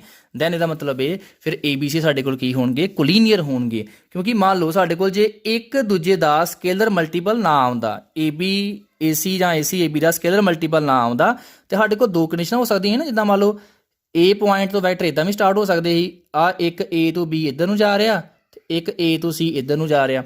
ਇਸ ਕੇਸ ਦੇ ਵਿੱਚ ਸਾਡੇ ਕੋਲ ਜਿਹੜਾ AB ਆ ਉਹ AC ਦਾ ਸਕੇਲਰ ਮਲਟੀਪਲ ਨਹੀਂ ਸੀ ਆਉਣਾ, ਕਿਉਂਕਿ ਉਹਦੀ ਡਾਇਰੈਕਸ਼ਨ ਅਲੱਗ ਆ, ਇਹਦੀ ਡਾਇਰੈਕਸ਼ਨ ਅਲੱਗ ਹੈਗੀ ਆ। ਬਟ ਜੇ ਇੱਕ ਵੈਕਟਰ ਦੂਜੇ ਦੇ ਸਕੇਲਰ ਮਲਟੀਪਲ ਆ ਜੇ, ਇਹਦਾ ਮਤਲਬ ਇਹ ਕਿ ਸਾਡੇ ਕੋਲ ਜਿਸ ਡਾਇਰੈਕਸ਼ਨ ਨੂੰ ਇੱਕ ਵੈਕਟਰ ਜਾ ਰਿਹਾ ਉਸੇ ਡਾਇਰੈਕਸ਼ਨ ਨੂੰ ਹੀ ਦੂਜਾ ਵੈਕਟਰ ਹੈਗਾ। ਮੀਨਸ ਦੋਨੋਂ ਵੈਕਟਰ ਪੈਰਲਰ ਨੇ ਤੇ ਫਿਰ ਉਹ ਪੁਆਇੰਟਸ ਜਿਹੜੇ ਆ ਉਸੇ ਲਾਈਨ ਤੇ ਲਾਈ ਕਰਦੇ ਹੋਣਗੇ ਤੇ ਪੁਆਇੰਟ ਸਾਡੇ ਕੋਲ ਕੀ ਆ ਜਾਣਗੇ, ਕੋਲੀਨੀਅਰ ਆ ਜਾਣਗੇ। ਕਲੀਅਰ ਜੀ। ਨੈਕਸਟ ਐਗਜ਼ਾਮਪਲ ਦੇਖਦੇ ਹਾਂ, 5th, show that the points A, B, C are the vertices of a right angle triangle। very important ਸਮ ਬੇਟਾ 2016 ਦੇ ਵਿੱਚ, 2016 ਦੇ ਸਮ ਬੇਟਾ ਸਾਡੇ ਕੋਲ ਆ ਚੁੱਕਿਆ ਹੈ PSEB ਦੀ ਐਗਜ਼ਾਮ ਦੇ ਵਿੱਚ। ਠੀਕ ਹੈ, ਇਸ ਕਰਕੇ ਧਿਆਨ ਨਾਲ ਸਾਨੂੰ ਸਮਝਿਓ। ਦੇਖੋ ਬੇਟਾ, ਸਾਡੇ ਕੋਲ ਜਦੋਂ ਵੀ ਸ਼ੋਅ ਕਰਨਾ ਕਿ 3 ਸਾਨੂੰ ਪੁਆਇੰਟ ਦਿੱਤੇ ਹੋਣ ਤਾਂ ਨਾ ਕਿਆ ਹੋਏਗੀ, ਸਾਡੇ ਕੋਲ ਜਿਹੜੇ ਪੁਆਇੰਟਸ ਨੇ ਉਹ ਵਰਟਿਸਸ ਨੇ ਰਾਈਟ ਐਂਗਲ ਟ੍ਰਾਇੰਗਲ ਦੇ। ਸਭ ਤੋਂ ਪਹਿਲਾਂ ਦੇਖੋ ਬੇਟਾ, ਰਾਈਟ ਐਂਗਲ ਟ੍ਰਾਇੰਗਲ ਦੇ ਵਿੱਚ ਸਾਡੇ ਕੋਲ ਸਮ ਦੋ ਤਰੀਕੇ ਨਾਲ ਆ ਸਕਦਾ। ਪਹਿਲਾ ਕਿ ਸਾਨੂੰ ਉਹ ਇਹ ਦੇ ਸਕਦੇ ਆ ਕਿ ਜਿਹੜੇ ਵਰਟਿਸਸ ਆ ਉਹਨਾਂ ਦੇ ਪੋਜੀਸ਼ਨ ਵੈਕਟਰ ਦੇ ਸਕਦੇ ਆ। ਦੂਸਰਾ, ਸਾਨੂੰ ਸਾਈਡਸ ਵੀ ਦਿੱਤੀਆਂ ਹੋ ਸਕਦੀਆਂ ਨੇ, ਜਿੱਦਾਂ ਸਾਈਡ ਸਾਡੇ ਕੋਲ ਨੇ ਇਹ ਵੀ ਸਾਨੂੰ ਗਿਵਨ ਹੋ ਸਕਦੀਆਂ ਨੇ। ਸਭ ਤੋਂ ਪਹਿਲਾਂ ਦੇਖਣਾ ਕਿ ਸਮ ਸਾਡਾ ਪੁਆਇੰਟਸ ਦਿੱਤੇ ਹੋਏ ਸਾਨੂੰ ਵਰਟਿਸਸ ਗਿਵਨ ਹੈਗੇ ਆ ਕਿ ਜਾਂ ਫਿਰ ਸਾਨੂੰ ਉੱਥੇ ਸਾਈਡਸ ਜਿਹੜੀਆਂ ਨੇ ਉਹ ਗਿਵਨ ਨੇ। ਜੇ ਵਰਟਿਸਸ ਨੇ ਫਿਰ ਕਿਵੇਂ ਸੋਲਵ ਕਰਨਾ ਉਹ ਤੁਹਾਨੂੰ ਦੱਸਣ ਲੱਗਾ ਹੁਣ ਮੈਂ। ਹੁਣ ਸਾਨੂੰ ਪਤਾ ਕਿ ਰਾਈਟ ਐਂਗਲ ਟ੍ਰਾਇੰਗਲ ਜੇ ਆਪਾਂ ਸ਼ੋਅ ਕਰਨੀ ਆ ਕੋਈ ਵੀ ਸਾਡੇ ਕੋਲ ਟ੍ਰਾਇੰਗਲ, ਤੇ ਸਭ ਤੋਂ ਪਹਿਲਾਂ ਸਾਨੂੰ ਉਹਦੀ ਚਾਹੀਦੀਆਂ ਸਾਈਡਸ ਚਾਹੀਦੀਆਂ ਨੇ। ਸਾਈਡ ਸਾਡੇ ਕੋਲ ਲੈਂਥ ਹੋਏਗੀ ਫਿਰ ਹੀ ਆਪਾਂ ਚੈੱਕ ਕਰਾਂਗੇ ਕਿ ਉਹ ਰਾਈਟ ਐਂਗਲ ਹੈ ਕਿ ਨਹੀਂ, ਕਿਉਂਕਿ ਜੇ ਸਾਈਡ ਸਾਡੇ ਕੋਲ ਗਿਵਨ ਹੈ ਰਾਈਟ ਐਂਗਲ ਕਦੋਂ ਹੋਣਗੇ, ਜਦੋਂ ਪਾਇਥਾਗੋਰਸ ਹੋਲਡ ਹੋ ਜਾਏਗੀ ਉਹਦੇ ਉੱਪਰ। ਇਸ ਕਰਕੇ ਸਭ ਤੋਂ ਸਾਡਾ ਪਹਿਲਾ ਟਾਸਕ ਹੀ ਹੋਏਗਾ ਕਿ ਜਿਹੜੇ ਤਿੰਨੋਂ ਵਰਟਿਸਸ ਨੇ ਇਹਨਾਂ ਨੂੰ ਜੁਆਇਨ ਕਰਕੇ ਤਿੰਨੋਂ ਸਾਈਡਸ ਦੇ ਵੈਕਟਰਸ ਫਾਈਂਡ ਕੀਤੇ ਜਾਣ। ਕਿਉਂਕਿ ਪਹਿਲਾਂ ਆਪਾਂ ਸਾਈਡਸ ਦੇ ਵੈਕਟਰ ਫਾਈਂਡ ਕਰਾਂਗੇ, ਕਿਉਂਕਿ ਸਾਡੇ ਕੋਲ ਇੱਥੇ A ਗਿਵਨ ਆ, B ਪੁਆਇੰਟਸ ਦਾ ਪੋਜੀਸ਼ਨ ਵੈਕਟਰ ਗਿਵਨ ਆ। ਠੀਕ ਹੈ, ਆਪਾਂ ਪਹਿਲਾਂ ਕੀ ਕਰਾਂਗੇ, ਇਸ AB ਵੈਕਟਰ ਨੂੰ ਫਾਈਂਡ ਕਰਾਂਗੇ। AB ਵੈਕਟਰ ਦਾ ਬਾਅਦ ਫਾਈਂਡ ਕਰਾਂਗੇ ਮੈਗਨੀਟਿਊਡ, ਉਹ ਸਾਡੇ ਕੋਲ AB ਸਾਈਡ ਆ ਜਾਏਗੀ। ਫਿਰ ਇਦਾਂ ਹੀ BC ਫਾਈਂਡ ਕਰਾਂਗੇ ਵੈਕਟਰ, ਫਿਰ ਉਹਦਾ ਫਾਈਂਡ ਕਰਾਂਗੇ ਮੈਗਨੀਟਿਊਡ, ਉਹ ਸਾਡੇ ਕੋਲ BC ਸਾਈਡ ਹੈ। ਸਿਮਿਲਰਲੀ ਆਪਾਂ CA ਦਾ ਵੈਕਟਰ ਹੈ ਉਹ ਫਾਈਂਡ ਕਰਕੇ ਤੇ ਉਹਦਾ ਫਾਈਂਡ ਕਰਾਂਗੇ ਮੈਗਨੀਟਿਊਡ, ਉਹ ਸਾਡੇ ਕੋਲ ਆ ਜਾਏਗੀ ਥਰਡ ਸਾਈਡ। ਦੈਨ ਜੇ ਇਹ ਤਿੰਨੋਂ ਸਾਈਡ ਰਾਈਟ ਐਂਗਲ ਟ੍ਰਾਇੰਗਲ ਦੀਆਂ ਹੋਣਗੀਆਂ ਤੇ ਪਾਇਥਾਗੋਰਸ ਨੂੰ ਹੋਲਡ ਕਰਨਗੀਆਂ। ਜੇ ਕਰ ਗਈਆਂ ਆਪਾਂ ਕਵਾਂਗੇ ਜੀ ਰਾਈਟ ਐਂਗਲ ਟ੍ਰਾਇੰਗਲ ਦੇ ਵਰਟਿਸਸ ਹੈਗੇ ਆ, ਜੇ ਨਹੀਂ ਕਰਨਗੀਆਂ ਸਾਡੇ ਕੋਲ ਫਿਰ ਕਵਾਂਗੇ ਨਹੀਂ ਹੈਗੇ। ਕਲੀਅਰ। ਹੁਣ ਸਟਾਰਟ ਕਰਨ ਤੋਂ ਪਹਿਲਾਂ ਅਸੀਂ ਇੱਥੇ ਮੰਨ ਲਿਆ ਬੇਟਾ, ਦੇਖੋ ਕਿ ABC ਆਪਾਂ ਪੁਆਇੰਟ ਮੰਨ ਲਏ ਕਿ ਜਿਹਨਾਂ ਦਾ ਸਾਡੇ ਕੋਲ ਪੋਜੀਸ਼ਨ ਵੈਕਟਰ ਹੈ first A point the, AB ਤੁਹਾਡੇ ਕੋਲ C ਪੁਆਇੰਟ ਦਾ। ਸਭ ਤੋਂ ਪਹਿਲਾਂ ਬੇਟਾ ਆਪਾਂ AB ਵੈਕਟਰ ਫਾਈਂਡ ਕਰਾਂਗੇ। ਇਹ ਸਾਡੇ ਕੋਲ ਆ ਗਿਆ position vector of B minus position vector of A। ਪਹਿਲਾਂ B ਪੁਆਇੰਟ ਦਾ ਪੋਜੀਸ਼ਨ ਵੈਕਟਰ, ਫਿਰ A ਦਾ ਲਿਖ ਕੇ ਮਾਈਨਸ ਕਰ ਲਏ, ਸਾਡੇ ਕੋਲ ਆ ਗਿਆ ਜੀ AB ਵੈਕਟਰ। ਸਿਮਿਲਰਲੀ ਨੈਕਸਟ ਸਾਡੇ ਕੋਲ ਜੀ BC ਵੈਕਟਰ ਆ ਜਾਏਗਾ, C ਦਾ ਪੋਜੀਸ਼ਨ ਵੈਕਟਰ ਮਾਈਨਸ B ਦਾ ਪੋਜੀਸ਼ਨ ਵੈਕਟਰ, ਤੇ ਸਿਮਿਲਰ ਸਾਡੇ ਕੋਲ CA ਵੈਕਟਰ ਆ ਜਾਏਗਾ। ਠੀਕ ਹੈ ਜੀ, ਇਹ ਸਾਡੇ ਕੋਲ ਆ ਗਿਆ AB ਵੈਕਟਰ, ਇਹ ਆ ਗਿਆ ਜੀ BC ਵੈਕਟਰ, ਇਹ ਸਾਡੇ ਕੋਲ ਆ ਗਿਆ CA ਵੈਕਟਰ। ਇੱਕ ਚੀਜ਼ ਹੋਰ ਦੱਸ ਦੇਵਾਂ, ਜਦੋਂ ਅਸੀਂ 3 ਪੁਆਇੰਟਸ ਨੂੰ ਕੋਲੀਨੀਅਰ ਸ਼ੋਅ ਕਰਨਾ ਤੇ ਇੱਕ ਸਾਡੇ ਕੋਲ ਹੋਰ ਰੂਲ ਵੀ ਹੋ ਜਾਂਦਾ। ਉਹ ਕੀ ਹੈਗਾ ਕਿ ਜੇ ਤਿੰਨੋਂ ਪੁਆਇੰਟਸ ਨੂੰ, ਜੇ ਸਾਡੇ ਕੋਲ ਮੰਨ ਲਓ ਆਪਾਂ ਤਿੰਨਾਂ ਪੁਆਇੰਟ ਨੂੰ ਜੁਆਇਨ ਕਰਕੇ ਵੈਕਟਰ ਬਣਾ ਲਏ, ਮੰਨ ਲਓ ABC 3 ਪੁਆਇੰਟ ਸੀ, ਇੱਕ AB BC ਤੇ CA, ਸਿੱਧੇ ਆਪਾਂ ਪੁਆਇੰਟ ਫਾਈਂਡ ਕਰ ਲੈਂਦੇ ਆ। ਤਿੰਨਾਂ ਨੂੰ ਸਮ ਕਰਕੇ ਜਿਹੜਾ ਸਾਡਾ ਆਨਸਰ ਆ ਉਹ 0 ਨਹੀਂ ਆਉਣਾ ਚਾਹੀਦਾ। ਜੇ 0 ਆਨਸਰ ਆ ਗਿਆ ਇਹਦਾ ਮਤਲਬ ਫਿਰ ਉਹ ਪੁਆਇੰਟ ਕੋਲੀਨੀਅਰ ਨਹੀਂ ਹੈਗੇ। ਜੇ ਆਨਸਰ 0 ਨਹੀਂ ਆਉਂਦਾ ਫਿਰ ਪੁਆਇੰਟ ਕੋਲੀਨੀਅਰ ਹੋਣਗੇ। ਕਿਉਂਕਿ ਦੇਖੋ ਬੇਟਾ ਇੱਥੇ ਕੀ ਆ, ਹੁਣ ਇੱਥੇ A B B C ਤੇ C ਆਪਾਂ 3 ਵੈਕਟਰ ਫਾਈਂਡ ਕਰ ਲਏ। ਹੁਣ ਆਪਾਂ ਇਹ ਚੈੱਕ ਕਰਨਾ ਕਿ ਜਿਹੜੇ ਸਾਡੇ ਕੋਲ ਤਿੰਨੋਂ ਵੈਕਟਰਸ ਆਏ ਨੇ ਇਹਨਾਂ ਨੂੰ ਪਲੱਸ ਕਰਕੇ ਸਾਡਾ ਆਨਸਰ ਕੀ ਆਉਂਦਾ। ਦੇਖੋ ਸਾਡਾ ਪਲੱਸ ਕਰਕੇ ਆਨਸਰ ਕੀ ਆ ਗਿਆ, 0 ਵੈਕਟਰ ਆ ਗਿਆ। ਆਊਗਾ ਵੀ ਦੇਖੋ ਤੁਸੀਂ, A vector AB vector the I ਕੀ ਹੈਗਾ -1, BC ਵੈਕਟਰ ਦਾ I ਕੀ ਹੈਗਾ 2 ਤੇ C ਵੈਕਟਰ ਦਾ I ਕੀ ਹੈਗਾ -1 -1 + 2 -1 ਦੇਖੋ -1 -2 ਤੇ +2 ਸਾਡਾ ਆਨਸਰ ਕੀ ਆ ਗਿਆ 0 ਆ ਗਿਆ। ਇਟ ਮੀਨਸ ਸਾਡੇ ਕੋਲ I ਦਾ ਕੋਐਫੀਸ਼ੀਐਂਟ ਵੀ 0 ਆ ਜਾਏਗਾ, J ਦਾ ਵੀ K ਦਾ ਵੀ, ਤਿੰਨੋਂ ਵੈਕਟਰ ਨੂੰ ਪਲੱਸ ਕਰਕੇ ਸਾਡਾ ਆਨਸਰ ਆ ਗਿਆ 0। ਤੇ ਇਟ ਮੀਨਸ ਸਾਡੇ ਕੋਲ ਇਹ ਕੀ ਇੱਕ ਟ੍ਰਾਇੰਗਲ ਬਣਦੀ ਪਈ। ਇਹ ਟ੍ਰਾਇੰਗਲ ਦੀ ਪਹਿਲੀ ਕੰਡੀਸ਼ਨ ਹੈਗੀ ਆ ਕਿ ਟ੍ਰਾਇੰਗਲ ਕਦੋਂ ਬਣੇਗੀ, ਜਦੋਂ ਤਿੰਨੋਂ ਸਾਈਡ ਦੇ ਆਪਾਂ ਸੇਮ ਆਰਡਰ ਦੇ ਵਿੱਚ, ਕਿਉਂਕਿ ਆਪਾਂ ਇੱਥੇ ਆਰਡਰ ਚੇਂਜ ਨਹੀਂ ਕੀਤਾ। ਵੈਸੇ ਜਦੋਂ ਟ੍ਰਾਇੰਗੂਲਰ ਲਾਅ ਆਪਾਂ ਅਪਲਾਈ ਕਰਦੇ ਆ ਸਾਡੇ ਕੋਲ ਕੀ ਹੁੰਦਾ ਇੱਥੇ, ਜੇ ਇੱਕ ਟ੍ਰਾਇੰਗਲ ਦਿੱਤੀ ਹੋਈ ਆ ਸਾਡੇ ਕੋਲ A ਆ B ਤੇ ਸਾਡੇ ਕੋਲ C ਪੁਆਇੰਟ ਆ, ਦੋ ਸਾਈਡਾਂ ਸੇਮ ਆਰਡਰ 'ਚ ਹੁੰਦੀਆਂ ਨੇ ਵੈਕਟਰਸ। ਜਿਹੜਾ ਤੀਜਾ ਵੈਕਟਰ ਆ ਉਹ ਰਿਵਰਸ ਆਰਡਰ 'ਚ ਹੁੰਦਾ ਤੇ ਉਹ ਇਹਨਾਂ ਦੋਨਾਂ ਜਿਹੜੀਆਂ ਸਾਈਡਾਂ ਹੁੰਦੀਆਂ ਇਹਨਾਂ ਦੇ ਸਮ ਦੇ ਇਕੁਅਲ ਹੁੰਦਾ ਆ। ਠੀਕ ਹੈ, ਵੈਸੇ ਸਾਡੇ ਕੋਲ ਹੋਣਾ ਸੀ ਕਿ AC vector is equal to BC vector ਤੇ ਪਲੱਸ AB ਵੈਕਟਰ। ਤੇ ਇਹਦਾ ਸਾਡੇ ਕੋਲ ਜੇ ਆਪਾਂ CA ਵੈਕਟਰ ਫਾਈਂਡ ਕੀਤਾ ਤੇ ਉਹ ਕਿਹਦੇ ਕੋਲ ਸਾਡੇ ਕੋਲ ਆਣਾ ਸੀ ਮਾਈਨਸ ਆਫ ਦੇ। ਦੈਨ ਇਹੀ ਕੰਡੀਸ਼ਨ ਸਾਡੇ ਕੋਲ ਇੱਥੇ ਚੈੱਕ ਕਰਨ ਵਾਸਤੇ ਹੁੰਦੀ ਹੈ ਕਿ ਜਦੋਂ ਅਸੀਂ ਸੇਮ ਆਰਡਰ ਦੇ ਵਿੱਚ ਤਿੰਨੋਂ ਸਾਈਡ ਲੈ ਰਹੇ ਹਾਂ, ਸੇਮ ਆਰਡਰ 'ਚ ਲਈ ਆਪਾਂ, ਦੈਨ ਉੱਥੇ ਇੱਕ ਚੀਜ਼ ਜਿਹੜੀ ਆ ਸੈਟੀਸਫਾਈ ਹੋਣੀ ਚਾਹੀਦੀ ਆ ਕਿ ਤਿੰਨੋਂ ਜਿਹੜੀਆਂ ਸਾਈਡਸ ਦੇ ਆਪਾਂ ਵੈਕਟਰ ਫਾਈਂਡ ਕੀਤੇ ਆ ਉਹਨਾਂ ਦਾ ਸਮ ਸਾਡਾ 0 ਆਉਣਾ ਚਾਹੀਦਾ ਹੈ। ਸਾਡਾ ਸਮ ਆਲਰੇਡੀ 0 ਆ ਰਿਹਾ ਆ। ਵੈਕਟਰ ਸਾਡੇ ਦਾ ਮਤਲਬ ਇਹ ਕਿ ਇਹ ਤਿੰਨੋਂ ਜਿਹੜੇ ਪੁਆਇੰਟਸ ਨੇ ਜੁਆਇਨ ਕਰਕੇ ਟ੍ਰਾਇੰਗਲ ਬਣਦੀ ਪਈ ਆ। ਉਸ ਤੋਂ ਬਾਅਦ ਦੇਖੋ ਬੇਟਾ ਹੁਣ ਟ੍ਰਾਇੰਗਲ ਬਣ ਗਈ। ਨੈਕਸਟ ਸਾਡੇ ਕੋਲ ਸਾਈਡਾਂ ਵੈਕਟਰ ਵੀ ਆ ਗਏ।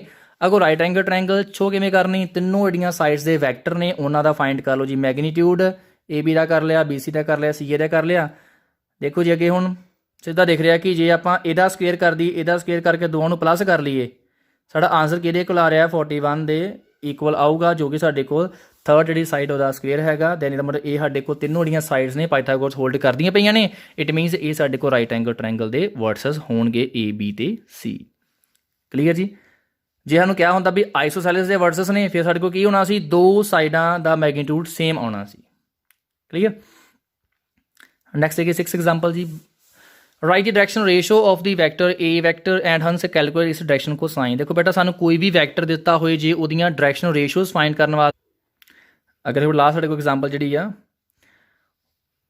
ਉਹ ਵੀ ਸਾਡੀ ਯੂਨਿਟ ਵੈਕਟਰਸ ਡਾਇਰੈਕਸ਼ਨ ਕੋ ਸਾਈਨਸ ਦੇ ਉੱਪਰ ਹੀ ਫੋਕਸਡ ਆ। ਕਿੰਨੇ ਮੰਨ ਲਓ ਸਾਡੇ ਕੋਲ ਇਫ ਆ ਯੂਨਿਟ ਵੈਕਟਰ A ਵੈਕਟਰ, ਸਾਡੇ ਕੋਲ ਕੋਈ A ਵੈਕਟਰ ਉਹਨਾਂ ਨੇ ਕਿਹਾ ਜਿਹੜਾ A ਵੈਕਟਰ ਆ ਉਹ ਐਂਗਲ π/3 ਬਣਾ ਰਿਹਾ ਵਿਦ I, π/4 ਬਣਾ ਰਿਹਾ with J and acute angle ਬਣਾ ਰਿਹਾ ਵਿਦ K, ਕੋਈ ਥੀਟਾ ਸਾਡੇ ਕੋਲ ਅਕਿਊਟ ਐਂਗਲ ਹੈ। ਮਤਲਬ ਜਿਹੜਾ ਕੋਈ A ਵੈਕਟਰ ਆ, ਜਿਵੇਂ ਆਪਾਂ ਇੱਥੇ ਡਰਾਅ ਕਰਦੇ ਸੀ, ਮੰਨ ਲਓ ਸਾਡੇ ਕੋਲ ਆ ਇੱਥੇ Z ਐਕਸਿਸ ਆ, X ਆ Y ਤੇ ਆ Z ਐਕਸਿਸ ਆ। ਆਹ ਮੰਨ ਲਓ ਪੁਆਇੰਟ ਹੈ ਕੋਈ ਸਾਡੇ ਕੋਲ P, ਉਹਦਾ ਪੋਜੀਸ਼ਨ ਵੈਕਟਰ ਹੈ A ਵੈਕਟਰ। ਮੰਨ ਲਓ A ਵੈਕਟਰ X ਐਕਸਿਸ ਨਾਲ ਆ ਓਰੀਜਨ ਤੋਂ ਡਰਾਅ ਕੀਤਾ ਪੋਜੀਸ਼ਨ ਵੈਕਟਰ, ਇਹ X ਐਕਸਿਸ ਨਾਲ ਮੰਨ ਲਓ ਐਂਗਲ ਬਣਾ ਰਿਹਾ ਸਾਡੇ ਕੋਲ π/3, ਠੀਕ ਹੈ। ਤੇ ਇਹ ਸਾਡੇ ਕੋਲ Y ਨਾਲ ਬਣਾ ਰਿਹਾ ਜੀ ਮੰਨ ਲਓ π/4 ਤੇ ਇਹ ਬੇਟਾ Z ਨਾਲ ਬਣਾ ਰਿਹਾ ਜੀ ਸਾਡੇ ਕੋਲ ਐਂਗਲ ਥੀਟਾ। ਅਸੀਂ Z ਐਕਸਿਸ ਵਾਲਾ ਐਂਗਲ ਜਿਹੜਾ ਆ ਉਹ ਫਾਈਂਡ ਕਰਨਾ ਕਿ Z ਐਕਸਿਸ ਨਾਲ ਐਂਗਲ ਜੋ ਥੀਟਾ ਬਣਾ ਰਿਹਾ ਉਹ ਸਾਡੇ ਕੋਲ ਕੀ ਆਏਗਾ। ਕਲੀਅਰ। ਤੇ ਸਾਨੂੰ ਪਤਾ ਕਿ ਜੋ ਕੋਈ ਵੀ ਵੈਕਟਰ ਤਿੰਨੋਂ ਐਕਸਿਸ ਨਾਲ ਜੋ ਐਂਗਲ ਬਣਾਉਂਦਾ ਆ ਉਹ ਸਾਡੇ ਕੋਲ, ਜੇ ਉਹਦਾ ਆਪਾਂ ਫਾਈਂਡ ਕਰ ਲਈਏ ਡਾਇਰੈਕਸ਼ਨ, ਆਪਣਾ ਕੋਸਾਈਨ ਫਾਈਂਡ ਕਰ ਲਈਏ, ਉਹ ਸਾਡੇ ਕੋਲ ਡਾਇਰੈਕਸ਼ਨ ਕੋਸਾਈਨ ਹੁੰਦੇ ਆ। ਆਪਾਂ ਲੈਟ ਕਰ ਲਿਆ ਕਿ ਅਲਫਾ ਐਂਗਲ ਬਣਾ ਰਿਹਾ ਮੰਨ ਲਓ ਸਾਡੇ ਕੋਲ X ਐਕਸਿਸ ਨਾਲ, ਬੀਟਾ ਬਣਾ ਰਿਹਾ ਮੰਨ ਲਓ Y ਐਕਸਿਸ ਨਾਲ π/4 ਤੇ ਗਾਮਾ ਬਣਾ ਰਿਹਾ ਮੰਨ ਲਓ Z ਐਕਸਿਸ ਨਾਲ ਡੈਟ ਇਜ਼ ਥੀਟਾ। ਤੇ ਜੇ ਅਸੀਂ ਇਸ ਅਲਫਾ ਦਾ ਕੌਜ਼ ਫਾਈਂਡ ਕਰ ਲਾਂਗੇ, ਡਾਇਰੈਕਸ਼ਨ ਕੋਸਾਈਨ ਆ ਜਾਏਗਾ X ਐਕਸਿਸ ਦਾ, ਉਹਨੂੰ ਆਪਾਂ L ਨਾਲ ਡਿਨੋਟ ਕਰਦੇ ਹਾਂ। L ਸਾਡੇ ਕੋਲ ਆ ਗਿਆ ਕੌਜ਼ ਅਲਫਾ ਦੇ ਇਕੁਅਲ, ਉਹ ਕੌਜ਼ π/3 1/2 ਆ ਗਿਆ। ਇੱਦਾਂ ਹੀ M ਸਾਡੇ ਕੋਲ ਕੀ ਹੁੰਦਾ, ਡਾਇਰੈਕਸ਼ਨ ਕੋਸਾਈਨ ਹੁੰਦਾ Y ਐਕਸਿਸ ਦਾ। ਉਹ ਕਿਵੇਂ ਫਾਈਂਡ ਕਰਾਂਗੇ, ਜਿਹੜਾ Y ਐਕਸਿਸ ਦਾ ਐਂਗਲ ਆ ਉਹਦਾ ਕੌਜ਼ ਫਾਈਂਡ ਕਰ ਲਾਂਗੇ, ਡਾਇਰੈਕਸ਼ਨ ਕੋਸਾਈਨ ਆ ਗਿਆ Y ਐਕਸਿਸ ਦਾ, that is cos beta, cos π/4 ਆ ਗਿਆ 1/2। ਜਿਹੜਾ ਲਾਸਟ ਸਾਡੇ ਕੋਲ Z ਐਕਸਿਸ ਦੇ ਨਾਲ ਐਂਗਲ ਬਣਾ ਰਿਹਾ ਥੀਟਾ ਹੈਗਾ, ਤੇ ਸਾਡੇ ਕੋਲ N ਆ ਗਈ ਡਾਇਰੈਕਸ਼ਨ ਕੋਸਾਈਨ Z ਐਕਸਿਸ ਦੀ, cos gamma that is cos theta ਦੇ ਇਕੁਅਲ। ਸਾਡੇ ਕੋਲ ਬੇਟਾ ਰਿਜ਼ਲਟ ਹੁੰਦਾ ਜੀ ਤਿੰਨੋਂ ਡਾਇਰੈਕਸ਼ਨ ਕੋਸਾਈਨ ਜਿਹੜੀਆਂ ਨੇ ਉਹਨਾਂ ਦੇ ਸਕੁਏਅਰ ਦਾ ਸਮ ਹੁੰਦਾ ਆ 1 ਦੇ ਇਕੁਅਲ। ਇੱਥੇ ਬੇਟਾ ਅਸੀਂ ਜਿਹੜੀਆਂ ਦੋ ਡਾਇਰੈਕਸ਼ਨ ਕੋਸਾਈਨ ਸਾਨੂੰ ਇੱਥੇ ਗਿਵਨ ਹੈਗੀਆਂ ਨੇ ਉਹ ਸੋਲਵ ਕਰ ਲਈਆਂ, ਉਹਨੂੰ ਪੁੱਟ ਕੀਤਾ ਇਹ ਤੋਂ ਅਸੀਂ cos ਥੀਟਾ ਦੀ ਵੈਲਿਊ ਕਰ ਲਾਂਗੇ। ਫਾਈਨ ਸਾਡੇ cos ਥੀਟਾ ਦੀ ਵੈਲਿਊ 2 ਆਈਆਂ ਜੀ, ਇੱਕ ਆਈ +-1/2 ਸਾਡੇ ਕੋਲ ਵੈਲਿਊ ਆਈ ਹੈ। ਬਟ ਉਹਨਾਂ ਨੇ ਕਿਹਾ ਜਿਹੜਾ ਐਂਗਲ ਹੈਗਾ ਸਾਡੇ ਕੋਲ ਅਕਿਊਟ ਹੈ, ਇਹਦਾ ਮਤਲਬ ਇਹ ਕਿ ਆਪਾਂ ਓਨਲੀ ਪੋਜ਼ਿਟਿਵ ਲੈ ਕੇ ਚੱਲਾਂਗੇ। cos ਥੀਟਾ 1/2 ਉੱਥੋਂ ਸਾਡੇ ਕੋਲ ਥੀਟਾ ਦੀ ਜਿਹੜੀ ਵੈਲਿਊ ਆ ਗਈ π/3 ਬਿਕੋਜ਼ cos ਸਾਡੇ ਕੋਲ 1/2 π/3 ਐਂਗਲ ਦੀ ਹੁੰਦਾ। ਇਹ ਸਾਡੇ ਕੋਲ ਆ ਗਈ ਰੈਸ਼ੋ cosine of Z Axis. Clear ਜੀ। ਇਹਦੇ ਨਾਲ ਬੇਟਾ ਤੁਹਾਡਾ ਜਿਹੜਾ ਆਪਣੇ ਜੋ ਵੀ ਇੰਪੋਰਟੈਂਟ ਸਮਸ ਨੇ ਐਕਸਰਸਾਈਜ਼ 3rd ਦੇ ਵੈਕਟਰ ਅਲਜਬਰਾ ਦੇ, ਉਹ ਤੁਹਾਡੇ ਕੰਪਲੀਟ ਹੁੰਦੇ ਆ। ਇਹਦੇ ਨਾਲ ਤੁਸੀਂ ਐਕਸਰਸਾਈਜ਼ ਆਪਣੇ ਬੇਟਾ ਸਾਰੇ ਸਮ ਸੋਲਵ ਕਰਿਓ। ਤੇ ਨੈਕਸਟ ਲੈਕਚਰ ਦੇ ਵਿੱਚ ਅਸੀਂ ਡਾਟ ਪ੍ਰੋਡਕਟ ਨੂੰ ਡਿਸਕਸ ਕਰਾਂਗੇ ਤੇ ਉਹਦੀਆਂ ਐਗਜ਼ਾਮਪਲਸ ਸੋ ਇੰਪੋਰਟੈਂਟ ਨੇ, ਐਗਜ਼ਾਮ 'ਚ ਆਉਣ ਵਾਲੀਆਂ ਨੂੰ ਆਪਾਂ ਡਿਸਕਸ ਕਰਾਂਗੇ। Thank you, have a nice day.